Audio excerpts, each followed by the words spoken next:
there's a tent in the backyard. We've been camping out for the last couple days.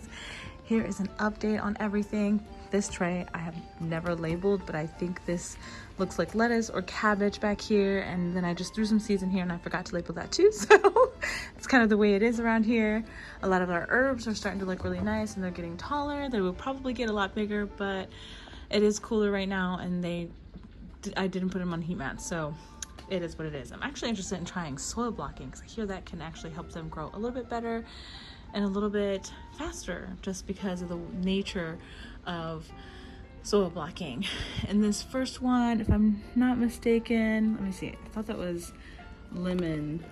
Is that lemon basil? Lemon balm. Yes, it's lemon balm in this one, this row right here. I believe this is rosemary if I'm not mistaken. And of course your regular basils, I think this one is just the regular, it's not Genevieve or anything like that. And then the red ribbon. Down here we have some more things going on. Some sage, I believe. And then, what is this one?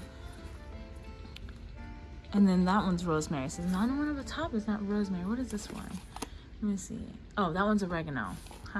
Oregano, lemon balm, basil, sage, and some of our other one are rosemary, and then various different types of vegetables. So cabbage, kale, and these rows right there. Then we have Swiss chard, and then celery, which they grew, and then I think because they're so close to this window, they got really fried because the sun comes in pretty good in this area, which is why I have them set up here. It's a very bright area for sun. And I think they just got too much sun and they all died. And then tomato plants right there. And then the rest of my tomato plants, which I totally started super early, but I just tend to have I just tend to start everything probably earlier than it should be. And then of course, some of my other tomatoes as well. I like to rotate the trays as long as everything gets enough sun, just so that they don't keep bending towards the sun so much. So I'll just take them like this and then I'll rotate and then try not to allow them to get too tilty on one side or the other. There we go. And then we also have these, which I think are eggplants, or what are these? Oh, these are not eggplants. These are sweet peppers. Those back there are eggplants, and they're doing fabulous. Fabulous, fabulous, fabulous. Right, puppy? All right, so we're gonna go to the other side. This is the bottom trays that I started in the beginning of January. We have this whole flat is carnations, my daughter's favorite flower, so I wanted to give it a try and see how well I can grow those and see if we can get a whole lot of production. There's quite a bit of them in there and they probably need to be potted up into something separate.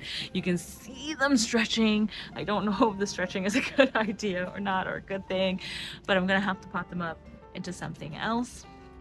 And then we also have these right here, which are a mixture of hollyhocks, daisies, and some other type of flowers, which I have no idea what they are.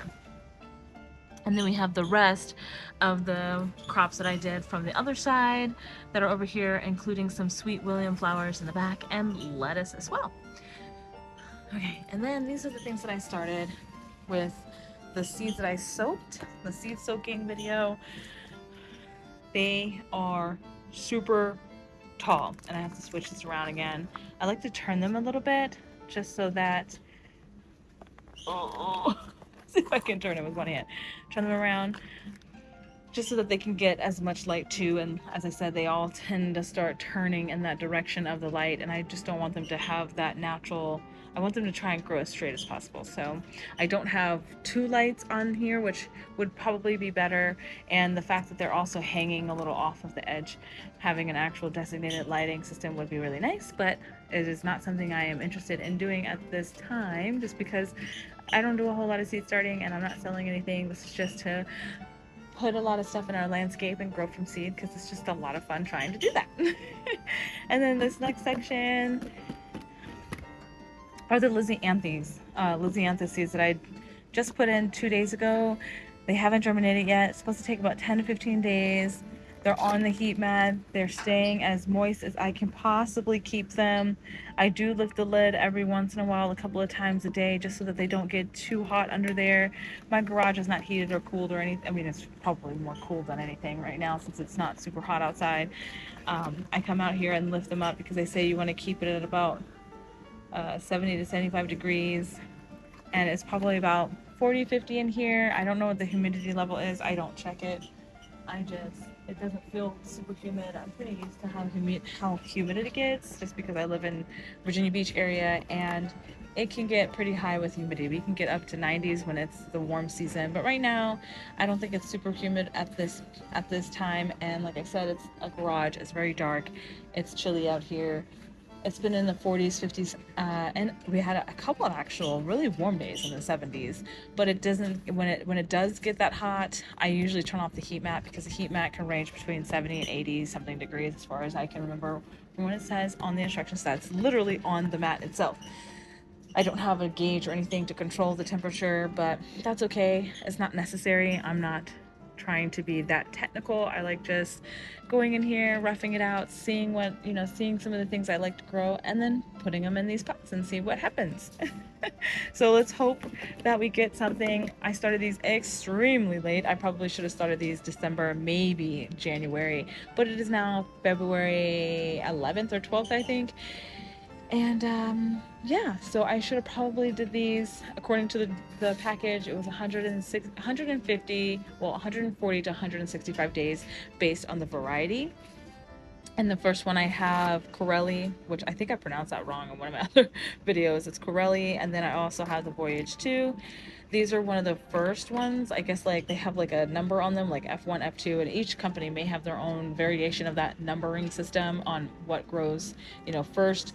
And these just happen to grow as F1. So these are going to be more like your spring crop, and then F2 would be later in the season like your summer, F3 would be like your fall, and F4 would be like your winter kind of crop, I guess. I've never, like I said, never tried growing any of them. I'm not professional. I'm just doing this because it's something I enjoy, and hopefully I'll get something. I just want to see if they actually sprout. Like, how long does it really take that long? Everyone says it could take 165 days for them to really get a bloom. That's like half the year almost. So 5 or 6 months seems legitimate, but I'm curious on how long it really does take, and let's see if I actually can get some germination.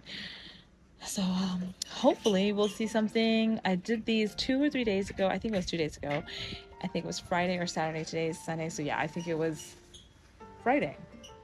No, it was yesterday. No, I don't know. I can't remember. It's going by so fast. The days seem to blur together. But in that note, hopefully we'll get something in about 10 days. We'll see something, if not sooner. I'm hoping sooner, and I'll let you guys know what that looks like. All right, bye guys.